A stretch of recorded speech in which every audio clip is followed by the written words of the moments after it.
And we're live. Welcome back to the LOOPcast, brought to you, of course, by The Loop, every American Catholic's favorite morning newsletter. It's Tom, Erica, and Josh, as always.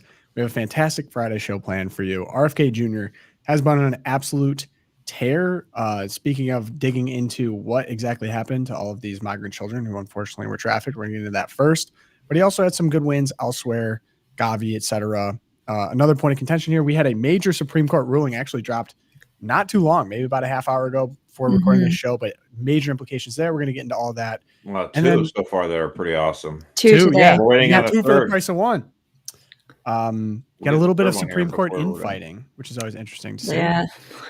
And good news as always, you know how we do it here. But then, some reflections on New York City potentially putting a socialist in power. A lot more thoughts there, but it's going to be a great show. And yeah. And it's Friday, so it's and it's a solemnity. Today is the solemnity of the Sacred Heart of Jesus. He's like, does this mean? Yes, Josh, it does. It means Bacon Friday. Woo! Bacon Friday. Look on your face, man. Burgers on the grill for the Sacred Heart. Meat Friday. See, I'm not like a hardcore traditionalist. I'm a conservative on liturgical things. So I'm not like hardcore where they don't do any meat Fridays except unless it's Christmas. Right. But yeah, those solemnities, you better believe it. It's pretty great. And can I just? It's going to be Valhalla in the Mercer House today. The Valhalla Vikings. That's great. Super pagan. Josh, fun tidbit from the comment section. Someone said, "Wow, Mercer's analysis of Brooklyn was so accurate. Does he live in New York?" Someone say that for real? Yeah, dude. I was like, is this one of Mercer's troll accounts? Like, I've been to Brooklyn. I know what I'm talking about. Yeah, I guess so. I mean, Brooklyn in the 50s was awesome, but not so much now. Mm-hmm. Mm-hmm. Well, hey, we got fun. Can I just do fun before I get personal? So tomorrow is our 22nd wedding anniversary, Todd and I. So we're the big 2-2 palindrome year. But the other cool thing is that the year we got married, the Sacred Heart of Jesus was also the Friday, the day before we wed. And then we were married on the feast of the Immaculate Heart of Mary, which always follows the Sacred Heart. So this year is sort of like a little return for us to the beautiful concatenation of circumstances, to quote P.G. Woodhouse. Happy anniversary to me. I just want to put that out there. Please pray for us. Beautiful. That's an anniversary gift. Congratulations. Thank you. Okay, so what prompted the start of this episode? Back to work. This was included in the loop, and it was just as shocking to me. So I'm going to play this video from a testimony Senator Kennedy gave in front of Congress. Here we go. The major reason that the Biden administration lost track of all those children is because they were emphasizing speed over security. And there were political reasons for that. They wanted to get the kids out of U.S. custody, so they were handing them off to anybody. They didn't require background checks. They didn't require identification even. I've watched horror stories of the same person picking up child after child after child, using different names and different addresses. One of the addresses was a strip club. One of the addresses was a parking lot. One of the addresses was an empty lot that was filled with shipping containers. And this character was getting all these kids. One person got 42 kids to one address. What we're doing now is DNA testing on every sponsor. We're doing personal identification. We're doing background checks, and we're doing income verification. Thank you, Mr. Secretary. That sounds bad. That sounds like probably even worse than the kids in cages whole trope there. I mean, sending them to shipping containers, just letting it go. It's not an exaggeration. I mean, yeah, go ahead. I mean, I don't even know if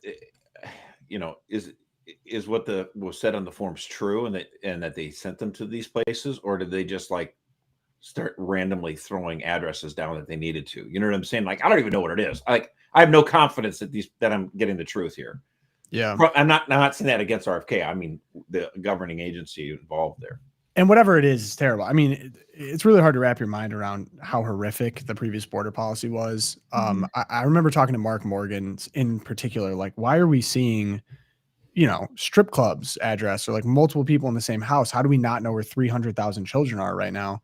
Right. And I think the explanation that I was given, or the official one as of now, was that the Biden administration wanted a marquee accomplishment of making sure they don't get in a kids in cages situation. So they tried to turn over kids when they came to the border as quickly as possible. And so to do that as quickly as possible, they cut a lot of corners. Namely, some of the places they were sending them to had 40 kids in them. Some of them weren't relatives that they were sent to, but they cut down the time waiting in detention significantly to, I think, about like 20 some days as opposed to 90 before. And of course they were overwhelmed because so many people came to the border Right. that they didn't have the space for it, one, and then it was bad in the detention. So just all around, I mean, a horrific situation. It feels like one of these things where Health and Human Services before clearly were not doing, I think it was Javier Becerra, we're not doing what they need to be doing. And so RFK comes in now and is like, look, we just need to acknowledge like what's going on here, that these kids are still out there in our own country. We need to solve it. So the first problem was, okay, close the border. Fantastic. Now we need to go solve some problems. And that wasn't the only one. It was on the human trafficking with HHS, was great. But I see freezed funding to GAVI. Yeah. Yeah. So this was amazing. So a little bit of background here. He announced, and this came out yesterday, he had a video address to GAVI that they are going to freeze all funding. So first of all, what is GAVI? Why is this so important? So GAVI is the Global Vaccine Alliance. Basically, it was founded by Bill Gates in part with partners, and it's spent decades basically pushing mass vaccination on the developing world. Good things have happened because of GAVI. Bad things have happened because of GAVI. Again, from the HHS point of view, the case that RFK made was that GAVI has focused on giving on the shot volume over safety, right? So a lot like the Biden administration's approach to these migrant children, the unaccompanied migrant children, GAVI also, we're just going to vaccinate everyone. We're going to do billion, they claim having vaccinated over 1 billion children over safety, and treating public concerns and challenges to those vaccines as PR issues rather than legitimate scientific questions to be addressed about these concerns. GAVI is a close partner with the World Health Organization, but also, of course, with Big Pharma, which supplies these vaccines. And the United States has been giving hundreds of millions of dollars a year to this organization. In fact, since 2001, the United States has given $8 billion with a B to GAVI. So here's what RFK said. During COVID, the big concerns came up, big red flags, because GAVI was working directly with social media platforms to suppress any kind of, you guessed it, vaccine questioning over the mRNA vaccines and over government mandates of vaccines. So a couple of quotes from his address. He said, "A major concern that I share with the president is how the World Health Organization and GAVI partnered together during the pandemic to recommend best practices and silence dissenting views. In addition," he said, "GAVI has continued to make questionable recommendations encouraging pregnant women to receive COVID-19 vaccines." And he basically says, he's like, look, I'm not saying we're not going to fund you. I'm just saying we're going to freeze it until you can reestablish public trust and justify that $8 billion that America provided to you in the last 25 years. And until that happens, we won't contribute any more to GAVI. Basically, unaccountable and opaque policymaking, that era is over. And I invite all of you at GAVI to join MAHA, to join me in a new era of evidence-based medicine, gold standard science, and integrity, end quote. So GAVI's response was surprisingly, not surprisingly diplomatic. They said, we thank you, Secretary Kennedy, for bringing these concerns to our attention. This is ridiculous. They already knew this.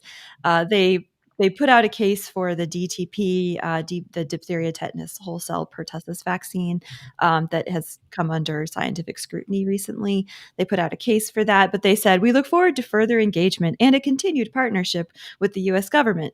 So what that says to me is they really want that funding. And hopefully the threat to freeze it and to put a pause on all of this pushing of the vaccines will actually result in that it's a stick that will result in some more actual probing of whether these vaccines are safe and effective before we just spend billions on vaccinating kids all over the world with them. And of Good, course, go on it. saying, kids are going to die. Everyone's going to die because, third world children are going to die because we're freezing this funding and Gavi's not going to be able to get all the vaccines to all the kids in the next few months. It seems to me that there is an actionable way for them to get their funding back. And that is start being more transparent about where your science is coming from. And if the science is bad, let's try and do some good studies on this. Yeah. Level with the American people. Wait, yeah. It seems like that's a fair demand to make of a company that has been partnering with the World Health Organization and Big Pharma. It'll never work. It'll never work. No, transparency is great. And I think this extends to, and Erica, you got together this list of what the FDA has been up to. And there's two planks to this. Like the FDA has been so busy. And then it seems like major food and beverage companies in America have actually been quite receptive and willing to work on behalf of Americans' health, which is fantastic. I think like that's the goal, right? It would be both companies and the government work to make our country healthier because clearly we're not in a great place. Right. And I think like just to put a bow on that, like I think that the refreshing thing about RFK at HHSS is that the guy clearly just wants to get stuff done. Like, let's do the things. And that's the approach with GAVI. And he's like, look, if the only way that we can get these people to actually be transparent, actually show us their studies if they exist, is to say, we're cutting your funding if you don't show it to us, then that's what we're going to do to get the stuff done. And his approach has worked with the FDA so far. I mean, this is an incredible record. So just in April, so we're talking 2 months ago, we're at the end of June. In April, the FDA under HHS took the following actions. They established a national standard and timeline for the food industry to transition from petrochemical-based dyes to natural alternatives. They initiated the process and revoked authorization on these synthetic food colorings. We covered this, red dye number 2, orange B. They're eliminating 6 other dyes. So this all the ball starts rolling in April. To date, I have the list for you. The following major food and beverage companies have put out their timelines for complying with the new FDA regulations on petroleum-based chemicals in foods by the end of the year. We have PepsiCo. We have Dannon with the yogurts. We have Treehouse Foods, Tyson Foods with your chicken nuggets. We've got General Mills, Kraft Heinz, and just yesterday, Nestle. And you look at all of the foods. I mean, this is a huge chunk of the foods Americans and the middle class, lower classes consume. So, yay, stuff can get done. And I'm really excited. I'm waiting on the generic brands because, to be frank, my food budget is such that we only shop generic brands. I'm like, it would be nice if I could afford Nestle. That would be great.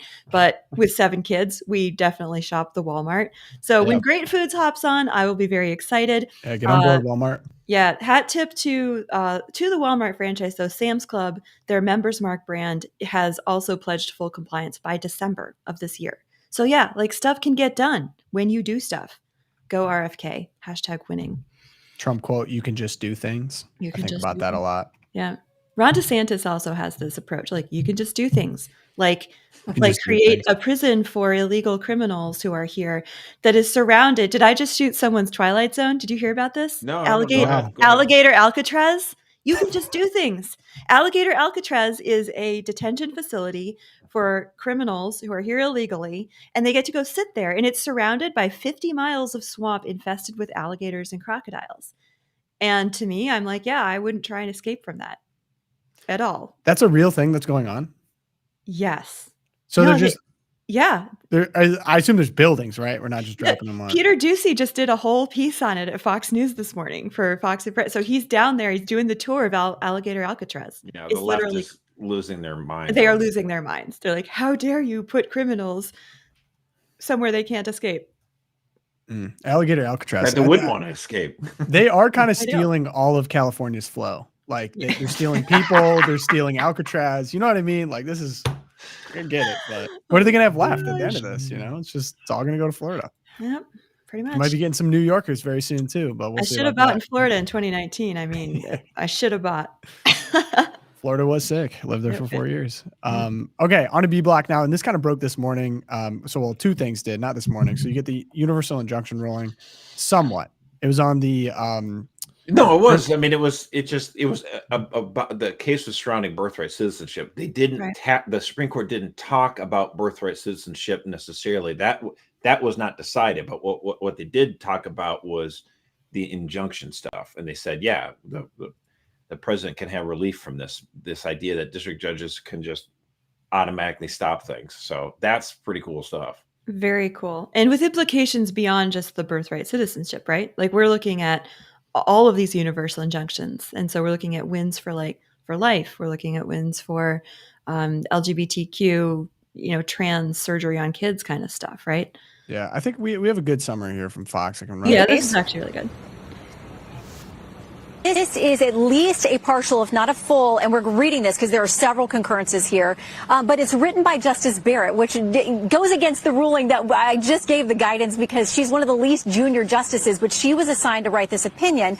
And essentially what she says, some say that the universal injunctions give the judiciary a powerful tool to check the executive branch, but she says federal courts do not exercise general oversight of the executive branch. They resolve cases and controversies consistent with the authority Congress has given to them. When a court concludes the executive branch has acted unlawfully, the answer is not for the court to exceed its power, sounding very much like they are limiting these injunctions. We know here that they have granted at least partially the stay to these preliminary injunctions, but they say only to the extent that the injunctions are broader than necessary to provide complete relief to each plaintiff withstanding to sue. They say the lower courts have to move expeditiously with respect to each of these plaintiffs. It says the injunctions are also stayed to the extent that they prohibit executive agencies from developing and issuing public guidance about the executive plans to implement the executive order. If you remember, part of this executive order on birthright citizenship, the stay was that the agencies that would be responsible for actually implementing the change with birthright citizenship, those agencies couldn't even start making a plan. So that part of it is lifted as well. We do see that the dissent here comes from the three justices you expect. It looks like Justice Sotomayor filed the dissent. Kagan and Jackson joined that. Justice Jackson also filed a dissenting opinion, but there are a lot of concurrences here. Justice Thomas, Justice Alito, there are others. So we'll parse through this, but at its first blush, it looks like this is a win in putting a limit on these nationwide injunctions. We'll see how far those limits go as we dig back through this. Got it. Interesting. To say the least. I mean, here's the funny thing. Justice Jackson goes crazy on all this stuff, basically saying we have to follow the rule of law and all this other stuff. And Justice Barrett said Justice Jackson would do well to heed her own admonition. Everyone from the president on down is bound by the law, to quote her. And she goes, yeah. She didn't say yeah, but she says that goes for judges too.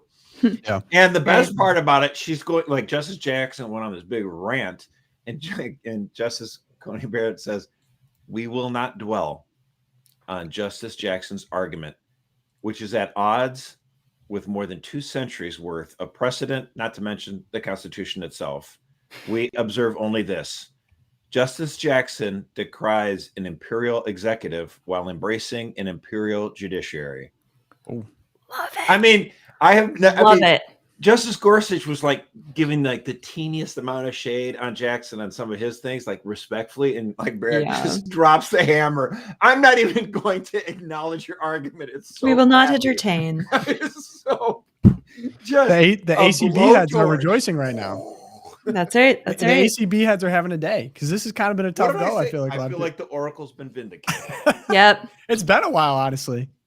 I mean, let me tell you, she was right on this, and then we had the other case that came down. Oh yeah. What was this? Medina v. Planned Parenthood. He froze. Yeah, we're on Medina v. Planned Parenthood. We lost. Well, that Josh was yesterday, and then the other one that came down today was Mahmoud. Did it come down? Yes. The justices said here. Let me get Alito here on this one. I was watching for There's so much news. It's happening so fast. Yeah, it's all being released. So that was the Pride curriculum, right? Having to read. Yeah, exactly. That's Maryland parents. Justice Alito said a government burdens the religious exercise of parents when it requires them to submit their children to instruction that poses a very real threat of undermining, quote, the religious beliefs and practices that the parents wish to install. Boom. Alito, the man. I love that guy. Awesome. Another massive victory. And are we done today? Are we sick of winning? I don't know about you. I'm not sick of winning. because we just got another one coming down the pike here. Oh my gosh. Fresh off? Today? They've been busy. This is Turning like back- as we're recording, guys, or as we're live. Turning This is back to Free Speech Coalition. Yeah. Yeah, that looks like another one where it's just 6-3, where all the conservatives went on board and said, yeah, in fact. So again, this stuff is just happening in real time. So this was Mahmoud 6'3"? yes. Okay, Mhm. figured. That's great. So That's again, good it's just news. one of those things where, like the people who are very skittish of ACB and they're losing their minds and they're getting really angry and they're frustrated. And I'm saying this is a process argument. She's like, let us get to the proper procedure and then she'll rectify it. And it was getting really annoying because for the last 5-6 months, we were dealing with an injunction every 5 minutes, and she was Right. just not going to jump all over it. She wanted to settle it more kind of like once and for all through the proper procedure. And I totally understand that. Do you think this does? Do you think that this ruling actually settles the injunction system? I mean, we're going to have to go through the whole opinion here to do more analysis on this, but it really does look like the Supreme Court took the air out of these nationwide injunctions. Thank goodness, man. Well, and I love that this like return, like the Supreme Court trying to return to some kind of constitutional order here to like she says, to reject the imperial court. I mean, that's exactly what they are meant to do. Like they have to get it back to the order. And yesterday's ruling, the Medina v. Planned Parenthood, was also along those lines. I don't know if we did a lot more in this because the ruling actually came out yesterday. So we had some time to actually dig into the opinion of the court. But this one's really big. So I'm going to go through it a little bit. So yesterday, with Gorsuch writing for the majority, they ruled that Medicaid's free choice of provider clause does not grant individuals the right to sue states when providers like Planned Parenthood are excluded from Medicaid providers. So what happened was South Carolina, which has an amazing pro-life heartbeat bill, right? Like all abortion, basically 6 weeks, if you can detect a heartbeat, no abortion.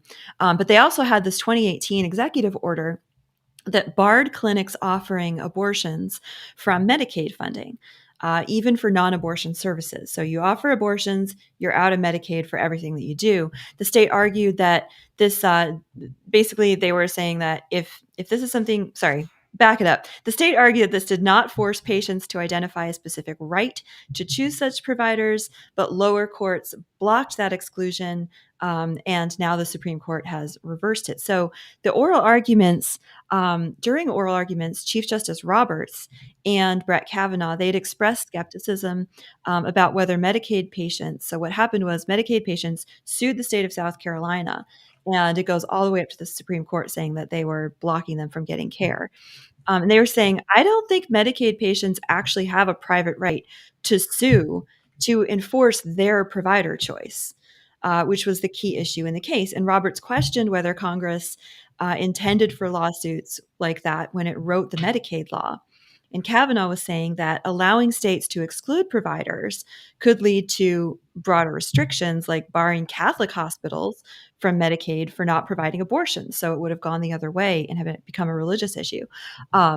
The dissent, of course, was like, basically the Constitution says we can't do anything to limit abortion. And so abortion, Again. right, there it comes. So of course this is wrong because Medicaid should pay for abortions, and which is not an argument at all. But this decision not only is a win because yes, you can defund Planned Parenthood at the state level, and it's reinforcing the state's authority, but what Gorsuch said was he said, we need to end this private enforcement thing where the battles are all in the courts and the courts get to decide what the laws all mean. He said private enforcement, so the right to sue over who your provider can be, doesn't always benefit the public, not least because it requires our states to divert money and attention away from social services toward litigation. So millions of dollars have gone into this case that should have gone to providing Medicaid for people who need the services. And he said, balancing those costs and benefits poses a question of public policy under our system of government that only Congress may answer. These sorts of things should not be litigated in the courts. Our legislatures should take the reins back and determine what the laws mean. So again, like all of these Supreme Court cases are saying this shouldn't be imperial court land. This should be American Constitution, Articles 1, 2, 3. Like, let's get it back to the order intended, guys. Do your job. Yeah, like Congress. do your job, Congress. Thank you. And That'd state be awesome. legislatures should be allowed to do State their level, job. Do your job. Yeah, exactly. And speaking of which, again, that was the last case where the Supreme Court said that the state of Texas does have the legal right and authority to have age verification. If you want to access smut websites, the state of Texas has every right to put, again, another one of these cases should be 9-0. Was it 9-0? No. Was it 6-3? Was it 7-3 again? Wow. Okay, that's a crazy one because it's crazy that instead of complying, like the largest pornography company in the world was like, we're not going to comply. We're just going to leave. Like, it's so damaging to us. We would just rather not operate. Yeah, because it was too much of a hindrance. They want minors to be able to have access to their pornography. Of course. And the one you're talking about, that company, I don't want to name it, but their business model is like they make money by any visitor coming. It's not like necessarily a pay site anyway. They through advertising of other stuff. And so they want as many people on their site as possible. And so that including minors. And they also don't want to verify that the content isn't also of minors. I mean, it's an absolute mess. If anyone really wants to go deep into any of this, just look up MindGeek and go into the history of MindGeek. It is insane. I'd love to send a B-2 bomber into Montreal and take out MindGeek. Drop some mops on MindGeek. Yeah. And actually, like, that's really where I keep coming back to this with libertarians. Like, to me, the fundamental flaw of libertarians is they have no answer for children. Like, there's no 1000% the right answer. You know what I mean? So I keep coming back to that as like, this shouldn't be available to anyone, let alone children. But there's no way to safeguard. So, okay, some people are saying it feels like we're in the good news, low key. I mean, this was the good news. It's a good day. We've been in the good news. SCOTUS day.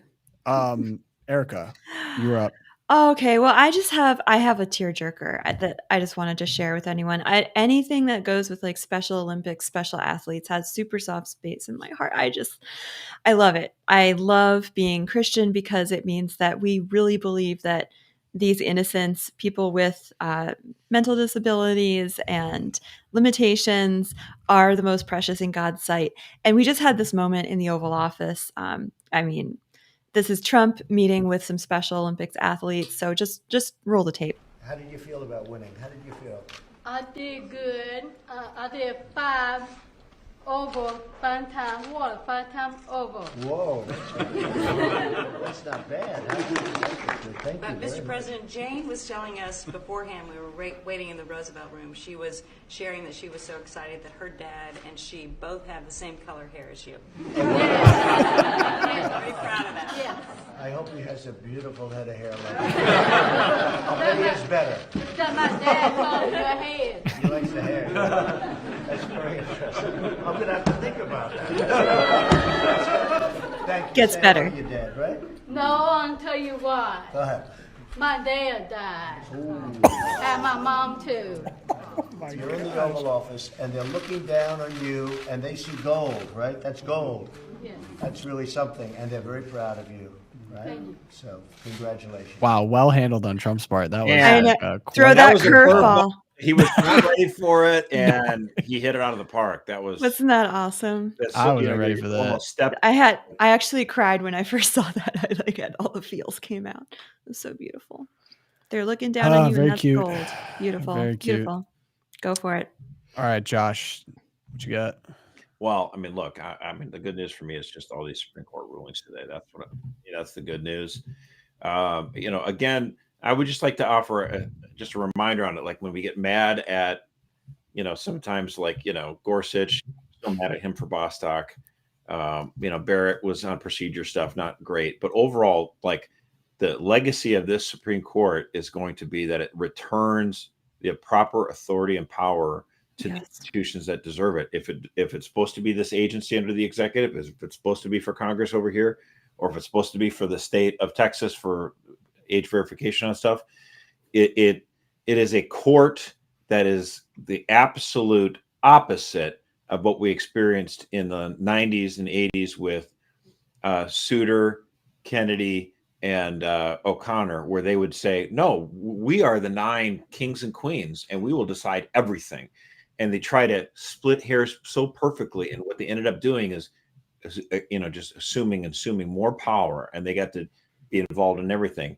And it did start with a little bit with Roberts, but it's really, of course, I say it's Clarence Thomas's the GOAT. Yeah. And he is the GOAT. The GOAT. And I'm very happy. Do you have a favorite Supreme Court justice of all time? I mean, of all time. You can't say that, but go back further. Do you have any that really just have a place in your heart, Josh? I mean, like Thomas and Alito are just rock stars, and they've done so well. I like Alito for the decision on Dobbs, but to me, I still have a soft spot in my heart for Rehnquist. I mean, he was the guy who just a tour de force. I mean, the court was so left wing. He gets in there by Nixon, and he just works diligently all through the 70s and the 80s to try to build the case of like, no, we need to go to the original, text of the Constitution to figure out what's going on. And now we're all Rehnquist. We're all originalists. In fact, Kagan would try to say, no, we're originalists too, and this is why you need to support this crazy thing. And she does it about as effective as anyone. The problem for Kagan is that she's got 2 other total idiots. Sotomayor and Jackson are so stupid and left-wing psycho, and Kagan's like, dude, I'm trying to win over Kavanaugh and Roberts and sneak them into the pool, and you just go out going blah, blah, crazy. And we're losing it. And so that's why the left is on the wrong side of 6-3 decisions today. I mean, because Sotomayor and Jackson, they're like the kids at college who are screaming at you. I mean, they're literally.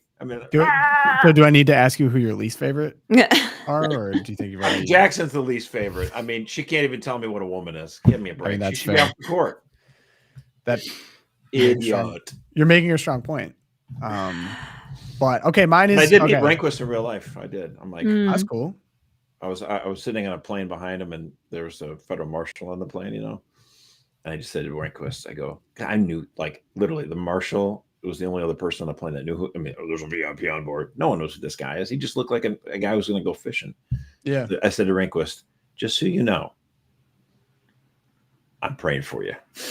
Nice. Every day. Nice. That's really cool. Multiple times. I think Josh's version of like a Make-A-Wish would be taking an RV trip with Clarence Thomas. Clarence Thomas. Dude, absolutely. That would be so much fun. That would be awesome. Like we hit every Buc-ee's, let's go. If we needed to set up a sweepstakes, it'd be like take a cross-country road trip with Clarence Thomas, and you just get to pick that man's brain. That would be living the dream. Yeah, I mean, honestly, cool. can you imagine the discussions you would have?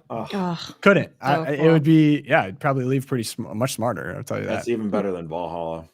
Okay, mine.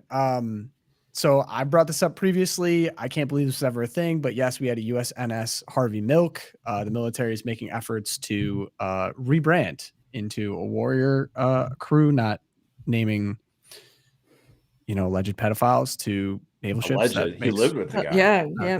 Not Confessed insane and bizarre. pedophiles. Proud pedophiles. And, He was like, yes. listen, some are going to say this is a pander pick because I was recently accused of being a member of the Ayatollah by a listener here, which is kind of insane.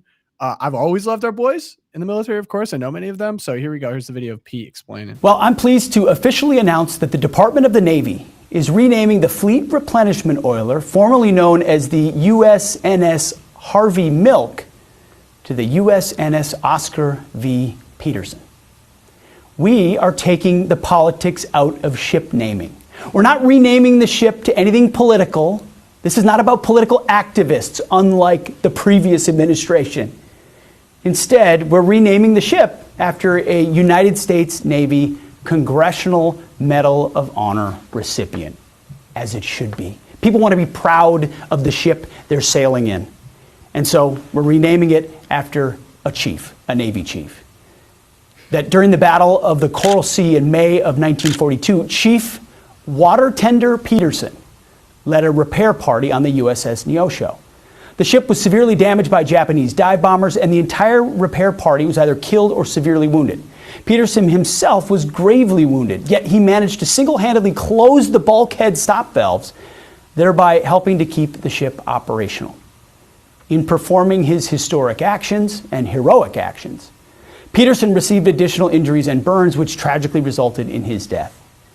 But his spirit of self-sacrifice and concern for his crewmates was in keeping with the finest traditions of the Navy. And for his heroic actions, Oscar Peterson was posthumously awarded the Medal of Honor. So I would like to officially welcome the USNS Oscar V. Peterson to the Navy's Vessel Register. Awesome. It's crazy how slick the productions of this have gotten. Like it's become, there's like 2 camera angles here. You got super soft lighting. These are clearly high quality. It's like the Trump administration knows what they're doing, especially on the media front. Again, they got the memo. People with TV experience, that's helpful. Like Trump himself has a lot of TV experience, and then Hexeth was on the weekend show on Fox. So yeah, I mean, the idea that it's not just that you should be good at your job, but that you should be good at being able to communicate what you're doing. Huge. 100%. Yeah, you have to. 100%. It's a whole new era. Great communicators. One more piece of good news. I was bonus good news. We have a new product. We have LOOPcast deep dives, and one of them is now named The Deep. Kind of a new product. Kind of a new product. But we have been doing it. Go watch our old ones. I am going to be doing deep dives every single week. We're going to drop them on Thursdays. They're on the Loopcast channel, though, so make sure you subscribe to Loopcast, hit the notification bell. And our first one that's like officially launching The Deep went up yesterday. We're going to link it in the chat. And yeah, it was super fun. Great. Shout out to the team, Steven, Simon, Pogo, everyone who went into this marketing. We're having a lot of fun putting these out there. So here's what's going on with this, by the way. We get so many emails. We want more Erica. We want more Erica. Okay, fine. She's going to get her own show every week, and then stop sending these emails, okay? Because some of us are totally egotistical and can't handle this. Is all right. Let's get a little sample of how modern society accidentally created a Catholic boom. All the scandals of the Catholic Church in the last 60 years, despite the mainstream media's and Hollywood's mockery of her greatest saints, despite record-breaking Christian persecution worldwide, the youth, of all people, are knocking down the doors to get into the church? Why? It turns out every generation from Cain and Abel to today's young people face some pretty primordial questions. Who am I? What's the point? What gives meaning and purpose to our lives? Today, we're watching Gen Z choose between 2 rising forces, Catholicism and radical gender ideology. These forces occupy fundamentally adverse moral universes. They are not merely divergent trends. They are rival answers to the questions we all have to face sooner or later. Welcome to the Battle of the Trans, where transcendence and transgression are fighting for the soul of the world. And there you go. Check it out. Simon, you outdone yourself. Yeah, Simon he's a master of his craft, that guy. Shout out, Simon. Go. All right. So on to the next section here. So we were talking about this a lot internally because I think a lot of people, especially if you're paying attention to politics, are somehow curious. How did New York City, one of America's largest cities, elect someone who's so openly socialist? I mean, he ran as a socialist, considers himself a Marxist. And we went over, I think, some of the political reasons why. There's been a lot of different answers offered. Cuomo's a bad candidate, probably true. I think. Right. But it doesn't. So Cuomo's a bad candidate. Politically, there was an increased turnout of white New York progressives, not in Manhattan, but around in places like Astoria, and then siphoned support from the Asian community. There was some Hispanic support that they got. Right. So there's like the hard political answers to that, but I don't think there's been a good enough explanation for why socialism is becoming more popular. And this really came on my radar. I saw Peter Thiel actually had a good, and for people who are wondering just like how crazy this guy is, like Zoran, slickly produced, did very well, but I mean, he puts out part of his platform: shift the tax burden from overtaxed homeowners in the outer boroughs to more expensive homes in richer and whiter neighborhoods. So he I mean, said it. Whoa. Did you say whiter? Like some people do this without saying it. He's saying it, and he's confident in saying it. I mean, his dad was a Marxist from Uganda, Indian immigrant. They actually got kicked out of Uganda. He's very, I don't think the what I see misdiagnosed, I don't think he's like a jihadist or anything. This is a No, guy definitely that's not. talking about like, the cops, they need queer liberation or something like that. Yeah. He's a Marxist, right? He's like, he's taking a look at these cultural intersections and he's saying, okay, how do I use these grievances to build a coalition to then get into power, to then do what I want to do? I mean, he's a socialist, but Right. I It's think the same thing about what they said that about Obama 15 years ago. Obama's a Muslim. Like, dude, no. No. He's a total secularist. He's a communist. He's a lefty. He embraces the rainbow stuff. Worst Muslim ever. So I think the broader question, though, is why is socialism becoming popular? 70% of millennials say they'd vote for a socialist. This is a YouGov poll by generation. And if you take a look here, these lines are pretty opposite. Very somewhat favorable opinion of capitalism. You have silent generation up at 77%, Gen Z down at 49%, and then somewhat extremely likely to vote for a socialist candidate. Millennials at 70%, Gen Z up at 64%. Silent generation and boomers down at 33 and 36%. So something is happening here that I don't think we can just dismiss as, and I'll even quote directly from Peter Thiel in his analysis on this, is when 70% of millennials say they are pro-socialist, we need to do better than simply dismiss them by saying that they're stupid or entitled or brainwashed.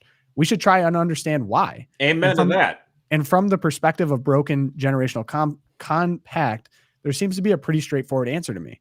Namely, that one has too much student debt, or if housing is too unaffordable, then one will have negative capital for a long time and or find it very hard to start accumulating capital in the form of real estate. And if one has no stake in the capitalist system, then one may well turn against it. I would encourage everyone who's over the age of 50, I'm only 48, see, I'm a youngin', everyone over the age of 50 to really take what Peter Thiel said there to heart, because you get so many people. I've talked to them that they're my dad's age and they're boomers and they're like, just got to climb up from your bootstraps. And I had to save a lot and you guys are entitled. Mm-hmm. And you look at kids who are, in their 20s and not kids really, people in their 20s and 30s and stuff like that. And you're like, oh, well, you got these wonderful cell phones they're amazing. And you get coffee and food can be delivered to your house. And then you're complaining about stuff. And it's like, there have been some marvels that we've had technologically, right? I mean, the smartphone is it's interesting. It's awesome. Sure. Mm-hmm. But at the end of the day, you're not, housing, education, healthcare. These three things have gone up way, way, way, way up. And they're not really capitalist reasons. There's a lot of government reasons for it, but Republicans have done a really crappy job in the last 25 years of trying to address these and to try to lower prices. Shouldn't prices go eventually lower over time? Why do they keep going up and up and up?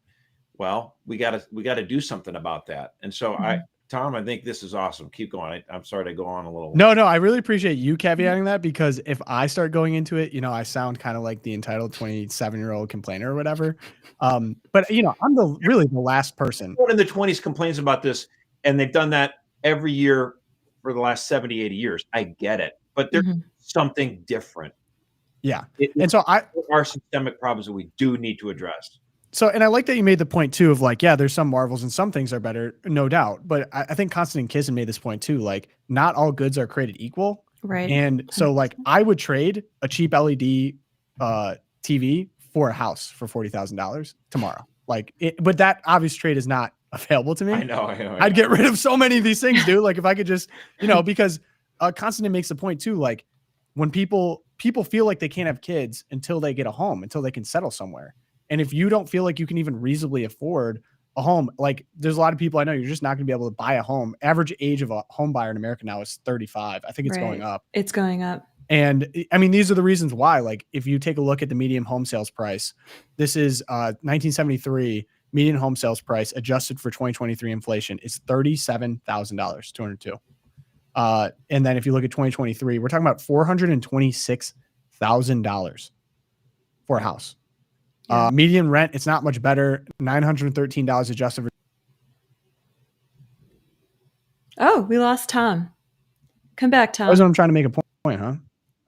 Yeah, that was all right. Go back to the median rent. Yeah, median rent, not much better. 1973 adjusted for 2023 inflation, $913. 2023, $1,406. Now this one I like to talk about too, because I think there's the misnomer that all college kids are just taking on like outrageous, irresponsible amounts of debt. And I actually think there should be laws implemented so that people can't do this and people can't take advantage of predatory They loan. are making some of those changes. So like, for example, when my daughter went to college, I'm the one that co-signed it. She was only eligible to get on her own like $5,000 from Uncle Sam. You know what I'm saying? And then the other amount that was needed because it was a private school, I mean, whatever school, it doesn't matter, it was private, but it was more than that. I had to co-sign on it. You see what I'm saying? So they've started to make some of these changes already. But what I would actually like to do, I think it'd be kind of a crazy idea, but I would think, can you imagine if Trump came up with a big deal and said, look, I am willing to wipe out 50% of the college debt that people have to the government if we get rid of all these subsidies to these colleges and like reduce it. Because what's happened is the ability to have massive debt, to borrow so much money to get to a college, is part of the reason why we've had the prices keep going up and up and up, because people don't feel the sticker price at the time of purchase. You're 18 years old and you're like, I want to pick this college because it's got the coolest things or whatever. And you're not making that difficult decision. You're just like, oh, whatever, I'll pay it eventually. Right. You don't think about it. Anytime if you look at both healthcare and college education, those are the two biggest things that keep going up and up and up. And the reason why those two are going up is because it's believed to be third-party costs. You're not actually writing the check at the time when you want it. You're paying it 5 years from now. Well, gosh, 5 years from now when you're 18 feels like forever, And so again, trying to get those adjustments. It's great. It's great in the chat too. Is like, I hear you, Josh, but at the same time, are these 20 somethings working as I did from 16 on to 40 hours a week every summer and weekends while I was in high school? Think like my wife and I, like I work on the weekends. Like, you know what I mean? Like, I'm a 27-year-old. I did all of these things too.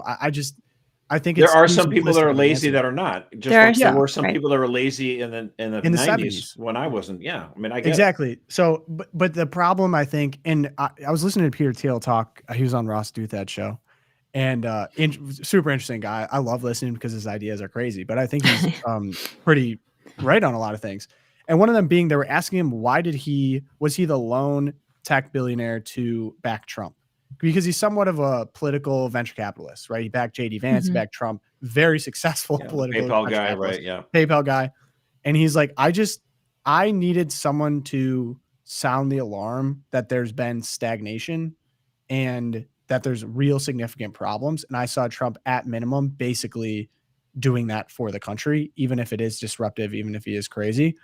And I'm actually happy in a lot of ways that it ended up being Trump, because I think it's very possible that you get this iteration of like a Zoran socialist that comes forward, addresses the root problems, as we're saying here. Like he went around New York City and he was addressing the cost of living problem. That appeals to a lot of working class people. The concerns that people had. Like, right.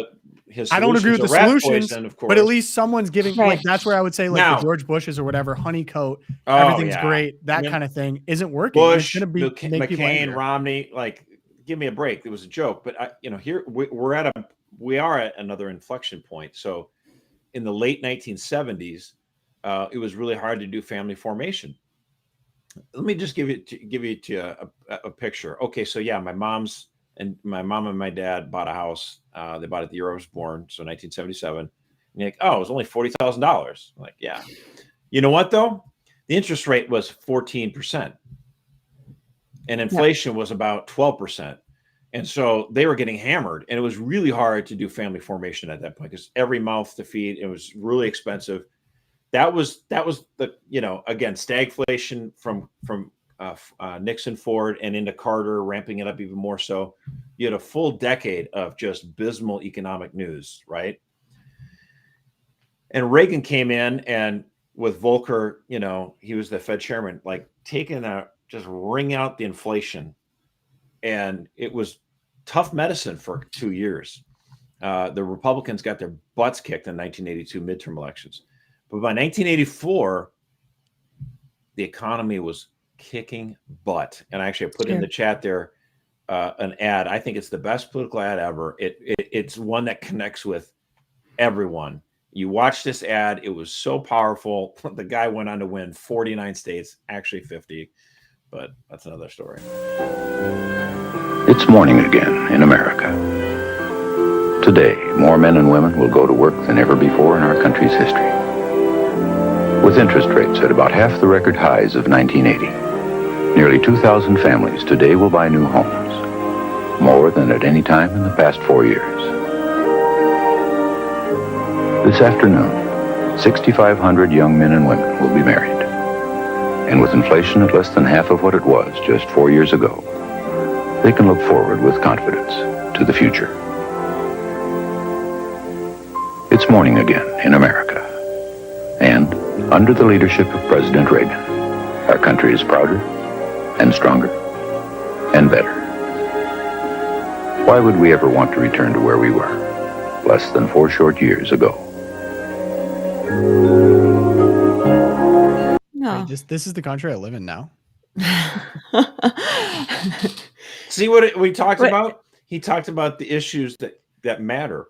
Mm-hmm. You know, the cost of living is cheaper. People are able to, 2,100 people are able to move into new houses. You know, people getting married and starting their families and looking forward with, hope for the future. This is the kind of thing, like, ironically enough, it might just be the billionaire real estate developer with crazy hair that's going to get that message in his own kind of way. But this is why he needs to get in the fight. There's the big stuff over the parliamentarian and the big beautiful bill, which isn't the most beautiful bill in the world. I get you that, but you got to be able to do something. He's able with tariffs and the beginning of his illegal immigration enforcement. We're seeing wages rise for working class folks. So workers, we have the opportunity, but we need more stuff to get done. We need to amp it up. We need to win more elections too. Like we need we need to win those midterms because so you guys will get a full breakdown actually from Tom McCluskey, who's talking to senators who will be voting on this, congressmen who will be voting on this, congresswomen who will be voting on it too. Very inclusive. And then also members of USCCB, like he's got the most access of anyone I know to what's going on because stuff has changed literally today. Like in what ends up in the bill, what ends up not in the bill. So Tom's going to give a breakdown on Monday of the big, beautiful bill. I will just say, I think so clearly you look at these graphs that I showed you, like we're not in Kansas anymore in terms of what things cost, buying power of Americans, the situation for people that want to own homes, start family, that kind of thing. Mm-hmm. And I think people forget how catastrophic socialism is. And people are bringing up like, well, why did people that were lower income in New York not vote for this guy? A lot of them actually, depending on where they're from, where they immigrated from, if they experienced socialism, made that they're vote. like allergic. They're like, no way. Totally. Mm-hmm. And it makes sense. So my frustration is the system that brought us this, if it gets lumped in with capitalism, I'm just promising you the 70% of millennials are going to blame capitalism for it. I think the right approach is directing the frustration in the proper areas. Yeah. Like to me, some of the biggest don't lecture these kids. Don't wag your finger at them. It's not going to help. No, it's not going to help at all. And I think like if we can all kind of agree together on like, I never felt more sold out in my country than over COVID because the Inflation Reduction Act, the recovery bills, when they're just handing out checks to people, that was actually such a small part of the actual full bill that just printed money like it was nothing. Inflation through the roof, forcing the jab on everyone, all the money that went into that. And then I look back and like bailing out big banks, like in 2007, that was horrible. That inflated our dollar and it just bailed out a lot of people that are doing very predatory things in the financial district. So Scott Bassett actually has a lot to rate on this. Socialism bailouts for big corporations, but then the average Joe Sixpack gets stuck with the bill. Yeah, it's crony capitalism. Rapacious, capitalism for the little guy, socialism protectionist for the big guy. And even think too, worst like combination. We were sold out. We were sold out with the World Trade Organization letting China in and NAFTA. Like, so I think it's not necessarily a capitalism thing. There was a lot of crony capitalism and socialist because we don't live in a true capitalist society. For anyone that's curious, like even look at what's happened with Medicare. It's comparative to what it was in 1970. It's up 11 times what it was before. And I had the most insane conversation over a bill yesterday. I had to talk to 3 different agents, clearly from foreign countries. Neither knew what they were. None were communicating with each other. insurance, hospital, different parts of the hospital. They lost a payment that I gave. Like, what are we doing here? Like, I'm scared to go to a hospital and I have a job. Like, I have a job. My wife has a job. I work. So like people always discount like, oh, Bernie Sanders, he's a hypocrite. He is a hypocrite, but people like him and he resonates because he's laser focused on something that's increased by 11 times over the last. He sees that people are suffering. He's got his villains that he says are the problem. You know, he has as a scapegoat. And they are a problem, right? Yeah, he's mostly wrong, but people listen. Solutions are all wrong. Villains correct. Like, but I think that that is what people are missing. And there's a whole lot of Hollywood flair to that campaign in New York City, Zoran's. His mom was actually a Disney director. And if you notice, communicator, right? Even if you watch his videos, the color grading on it is so specific and he tilts his head. Go back and watch any of his videos. He's tilting his head. Apparently, psychologically, that communicates trust, almost obnoxiously tilting his head. So yes, there's Hollywood magic, but I think practice that. This is a lesson for really, people who want to run. Yeah, exactly. Maybe you should tilt your head more. It's a lesson to take for if you want to have political success and potentially to communicate with people who are younger, because I'm just telling you, like, if you're $50,000 in debt to get a job that you thought was going to pay well, in which you just got replaced by AI, and you're going to own a home when you're 60, like there's just not a lot of buy-in into that system. So I'm really curious to see what happens here with the big, beautiful bill with more Trump priorities, because there are some elements in terms of like child tax credit, things like that are positive to me. But yeah, a lot of work ahead. A lot of work lessons ahead. from that. We'll have all the election. rundown. Big Beautiful Bill Monday, 11 a.m. Eastern. Yes. And then maybe my favorite mayor comes to the rescue. Eric Adams is definitely the funniest mayor I think has ever existed. It's him and Lori Lightfoot neck and neck, I think. So maybe Eric comes back, but funny to watch. Would not want him in charge of my day-to-day living. Probably not. One of my favorite videos because he actually when he rolled out garbage bins, he's like, "This is the solution." And the composting. Remember the mandated composting, and he's like got a little bag of compost. Oh my god, the best. I love him so much. Yeah, I would not want him as my to be governor, forced but he's so to rot funny. their food. Yeah, when he was searching the the fictional room. Where's the governor? I think I've shown it on this show. I love him so much. He's hilarious. Okay, Josh, Twilight Zone, what do you got? Well, apparently liberals now think book banning is kind of okay. Now I'm using book banning in the sense that they use it. It's not actual government book banning of books, but NBC News reports that a bookstore in San Francisco announces it will no longer sell titles by J.K. Rowling, including her popular Harry Potter series, due to the author's anti-transgender views and advocacy. Yeah, because she doesn't want like 6 feet dudes playing girl sports. Suddenly she's anti-transgender. And we can't sell her books anymore. Wow. I mean, this is one of those things where it's like, how brave. You know, like what happened was they had a few customers who come in San Francisco and say, why are you selling this stuff? Mm-hmm. And San Francisco is about as, loony as it gets. And it's like, how many people are buying Harry Potter books anymore? I mean, I'm sure they still sell some, but it was, for their minds, it was just easier to announce how virtuous they are. Mm-hmm. Oh my gosh. Wow. This is a generational fumble to make Harry Potter somehow right-wing. I mean, generational fumble. How is that possible? Like the biggest fear of homeschool moms is now a symbol of right-wing. Oh my gosh! Don't get me started on the homeschool wars. Yeah, where are you at on it? Where am I at? Yeah. I mean, at this point, I'm going to go buy all of them just because J.K. Rowling dug in her heels, and I'm a contrarian. So you can't in San Francisco. Just imagine the plot. How can we get homeschool moms to buy Harry Potter? I know. Oh, I know. We banned her books, and it's true. We will all go out and buy them now just to express our solidarity with J.K. Rowling. I mean, the Potterheads. It's just crazy. Yeah, I have very good friends who are anti and very good friends who are pro Harry Potter. At this point, I'm like, I don't know the answer, guys. Yeah. Like, isn't okay? So the biggest critique I heard of it, which I think is legitimate if true, is that they use legitimate black magic as a part of the spells, or was the inspiration for the spells? I don't know. That's just what I hear, and I'm just like, I'm out. Yeah, I just don't need to play around with that stuff. We don't have it. We don't have Harry Potter in our house. I've watched a couple of the movies. I have never done the research because I'm like, I just don't need it. There is enough to read. Like we have probably over 1,000 volumes in our house. I'm like, once you read those, if you have nothing else to read, maybe we can think about Harry Potter and I'll do the research. But sorry, guys, maybe I'll do a deep dive on it, but I'd rather not. This might explode the chat. Because too. friendships, there are certain, I'm willing to talk all day about like transgender surgeries. I will go to all the dark places, but I will not go into the Harry Potter. Wow, lacks the courage to take a stand on Harry Potter. I guess you and didn't go Wizards. deep on that one. You need like some major cojones if you're going to go into that with the moms. So sorry, guys. Yeah. The narrow with Erica Aaron. Yeah, we're going narrow. Okay, Erica, what do you got?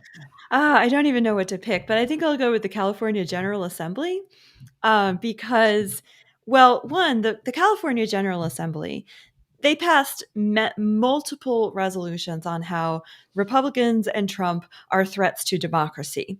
So I was like, gee, I wonder how they conduct democracy in the California General Assembly. And we got to find out this week. So we can just pull this up.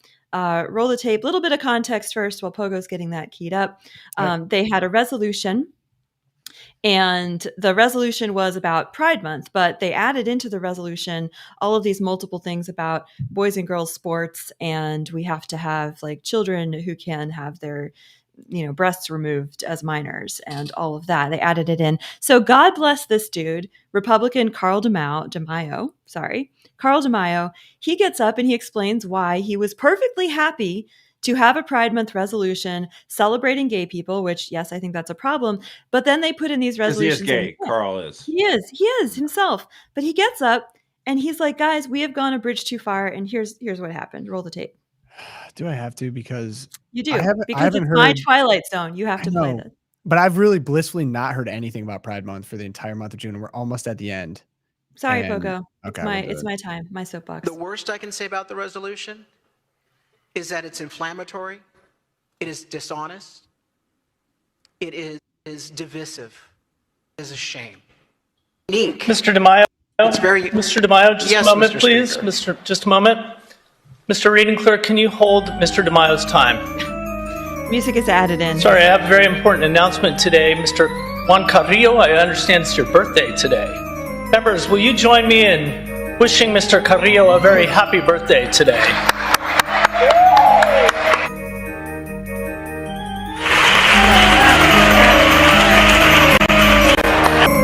Enjoy your day. Time. So where we left off about the extremist views that are endorsed in this resolution, which includes ending girls' sports, the integrity of girls' sports, that is included in this resolution. I offered the author Mr. DeMaio, just one moment, please. Just a moment. Are we going to have Excuse me, Mr. DeMaio. Just a moment. Mr. Reading Clerk, can you hold Mr. DeMaio's time? Members, you'll have to forgive me, but on Thursday last week, I forgot it was Damon Connolly's birthday. Are you kidding me with this? So we're going to get that this entire time? That goes on. There are two more interruptions of Mr. DeMaio's speech, and they are all about birthdays that passed, birthdays that are coming. There's another birthday. They announced this next Thursday, and everyone stops and claps. And the entire chamber is laughing at Mr. DeMaio. They're mocking him. They're clapping for the birthdays. They're handing out gifts, probably drinking. I don't know. Like, what else can they do? But this was such a mockery of the democratic process. I just watched this. I can't believe Republicans would mock the democratic process again. Once again, Republicans. No. Oh. No, I have something I'd like to add. Wait, what is that, Erica? What? It was the Democrat. Can I submit a resolution to? All right, we got a resolution to the LOOPcast. We could get back to caning because it at least is a more honest and direct form of argument. I mean, and it's actually what they wanted to do to Mr. DeMaio. They actually wanted to. This is the most like feminine girl boss way to submit a disagreement. This was Mean Girls. This is this? Yeah, this was like 9th grade. Totally. Ridiculous. Grow up, get a cane, have it out on the floor. That's what we used to do. We used to be a proper country. Yeah, I know. Can you imagine if Carl just went up to the speaker and just give him a good old slap across the face? Backhand? Yeah. Yeah. So next time you hear someone from California's legislative body saying something like, well, we're just passing the laws, blah, blah, blah. And no, this is what's actually going on the floor there. We had another example, and I didn't get the video in time, but a similar thing happened in New Hampshire where they had a person get up on the floor and they painted themselves gray and white and put little rainbow sparkly ears on their head because they were protesting the fact that somehow trans children are going to die because we have this bill. It's just so infantile and theater kid. We have so and many options. mockery. Caning, duels. We used to do duels. Duels, I'm yeah. telling you, we used to actually hash out our disagreements like honorable people before, instead of just like the gayest protest possible. Like seriously, this is like the It's crazy. sissiest. Yeah. Gross. Erica, you did skip the toxic masculinity. I quiz. need a few more minutes. I noticed that maybe my time was limited today. I do have a scientific tool by which we can assess how toxically masculine you are. It is very exciting. This, of course, was someone's PhD project, and great. we've quantified. But I am going to wait until we have more time on our hands, because I want to understand. I want to understand exactly which toxic masculinity traits are most, prevalent on LOOPcast. So, for example, they're going to quantify your masculine superiority, domination and desire, your gender rigidity, your emotional restriction, that maybe you actually have some subconscious emotional restrictions and repressed sufferings. This test, guys, it's going to make it all clear to you. Exactly. And the best part about it is we don't even have to ask whether there is such a thing as toxic masculinity. The test presupposes that you already are toxically masculine just because of the fact that you present as They're men. correct, by the way. Yeah. So we don't have to worry about questions like that.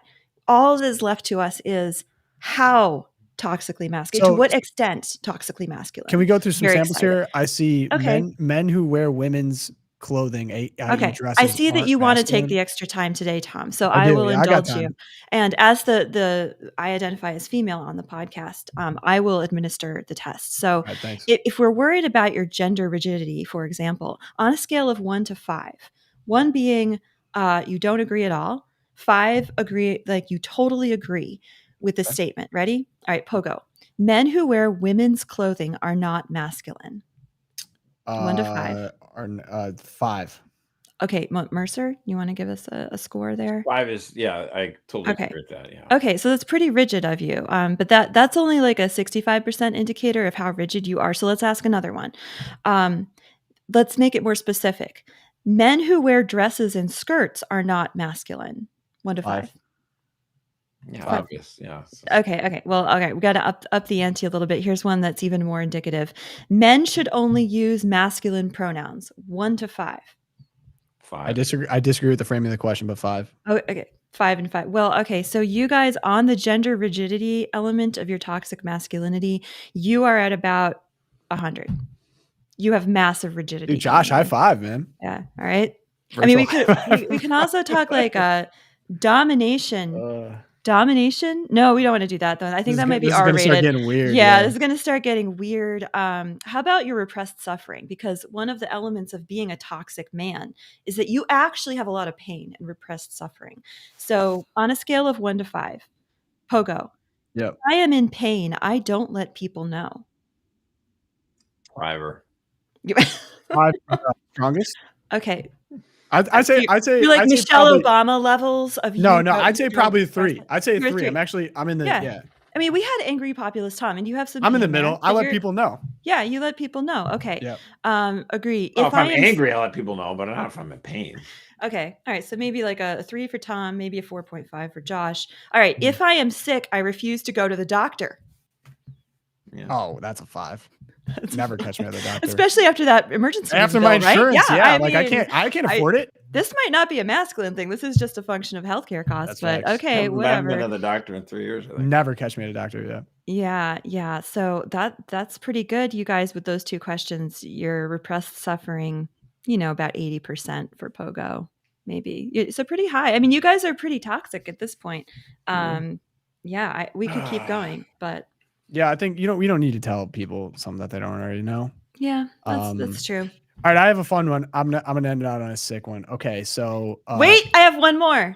Okay, I just found this one. This is actually the highest indicator that you suffer from masculine superiority. Last one, the highest indicator. Did I give you permission to ask this question? Yeah, right. All right, I'll let Here you it is. 1 to 5. A woman's ideas are not as important as a man's. 1 to 5. This is a loaded question. That was a trap question you snuck in at the end. The qualifier as being like whether it's a man or that's a 1. I'll do 1. It matters. Yeah, it's a 1. Yeah, see, You guys are not toxic at all. It's the Thanks for that's the bringing us highest- back. I was like, well, If you I asked brought you about back. driving, it'd be a different story. I love driving. that was a trap Yeah, but question to the because I knew curbs. there was going to be a follow up. Yeah. I was like, no, I got you when your that's not it. defenses were down too. Okay. I rest now that we know that what our scores are. We can just continue full transparency on Loopcast about how masculine we are Sweet. toxically. Okay, we got to put the link in the chat. All right, Yeah, here it comes. People want to take the test. Oh man. All right. Fun Friday activity. Take toxic masculinity tests. Yep, there you mine go. is sick. I found this awesome 17th century pulpit in Poland. It's a whale. I love this. Dude. That's awesome. What are we doing What here? is that? I love Poland. Return to tradition. What has been stolen from us? Whale pulpits. Mhm. And you know It's what? more like a dragon. I bet this church is breathtaking. Like you can already see on the walls, like the murals and the art and stuff. Yeah. They had whale pulpits. That is so cool. Why didn't this catch on more? I think it's somewhat specific to this Polish artist at the time, and because they have like you said, Josh, kind of like dragon. There's conflicting stuff out there. It's like the dragon lore, but then some people are also saying this was like the whale and Jonah, and like being a prophet. So like the priest when he preaches, like he's a pulpit, he's coming out of the whale's mouth. So Do you think I'm just saying. Do you think little boys would pay attention to the priest giving the talk, in that pulpit? Yeah, Yes. I'm sure they'd much more attention than they were previously. I was about to say this is like the ultimate kid-friendly parish right there. Like the kids are just going to love it. It's awesome. If we're just like so we know it's possible because I've seen felt banners and I've seen screen roll downs and I've seen just about everything. Resurrected Jesus on the wall. No Exactly. crucifixes. Skateboard Jesus. We have a local Skateboard church around Jesus. here. If this is on the table now, by the way, and there's no defense against it, you could actually do this now. So people did it in 1700. Baroque. I love it. Beautiful. Very chill. Shout out to the Pollock. So shout out to the Pollocks for real. Oh, Pole's awesome. They're the best. Apparently when I was at Sweetest Heart of Mary, shout out again, maybe my favorite church ever. Loopcast listener, they saw me there, but we kind of got outed because we had to leave the Corpus Christi procession early because I had to get back for something at my family's. And they're like, oh, we're hoping to see you after. And so it's not that. I'm sorry. I wish that we could have saved the whole thing. Weren't able to, but shout out to the Pollocks for real. Go to the Pierogi Festival if you're in the Detroit area. It's unbelievable. Okay. Great show, guys. Go watch Erica's deep dive video. Super fun. The Deep. Go check it out. Subscribe on YouTube. Very fun. I'm actually going to be gone all week. So for those of you that don't like my stances, you're going to get a week free of Tom's pacifism on the show. I know. I'm looking forward to it. A lot of Mercer's bomb like, talk. it's gonna be fun. We're gonna have a sweet week of bomb talk. It's gonna become a Warhawk Neocon podcast. It's gonna be a Gen X millennial week, that's for sure. We are hardcore. Living in the 80s and 90s. I'm gonna be out. I'm gonna recharge. I'm gonna come back with more energy than ever. So it's gonna be a great show. We got Tom coming in on Monday. We got another deep dive. Actually, we had a debate and we sent our champion out into the wilderness. Erica debated someone on God, on Catholicism, on LGBTQ. Awesome. I'm super excited for that to come out. So that's going to be on YouTube as well if you want to subscribe over there. Join the Champions Club, though. It's the best way to support us, CatholicVote.org/champions. Absolutely the lifeblood of everything we do. So thank you to everyone who's champion listening today. Supports our work. On the prayer, I got tons of feedback. Yeah, thank you. I still have more rolling in, so I don't want to make any like hard and fast decisions so far. But so I actually had someone here. We have a prayer for our country done by Catholic Vote. I think this is actually up on our website. So in the interim, I will be praying this until we make a group decision on what the prayer of the Loopcast will be. So if you guys want, we can end with this today. In the name of the Father, Son, Holy Spirit. Amen. We pray, O Lord, for the United States of America. We pray for our leaders and that they will be inspired to lead according to your will. Most especially, we pray that every Catholic in America will be inspired to live out the truths of the faith in public life, and that it will lead to the renewal of our church and our country. St. Thomas More, pray for us. St. Fidelis, pray for us. Our Lady of Guadalupe, pray for us. Amen. Amen. All right, guys.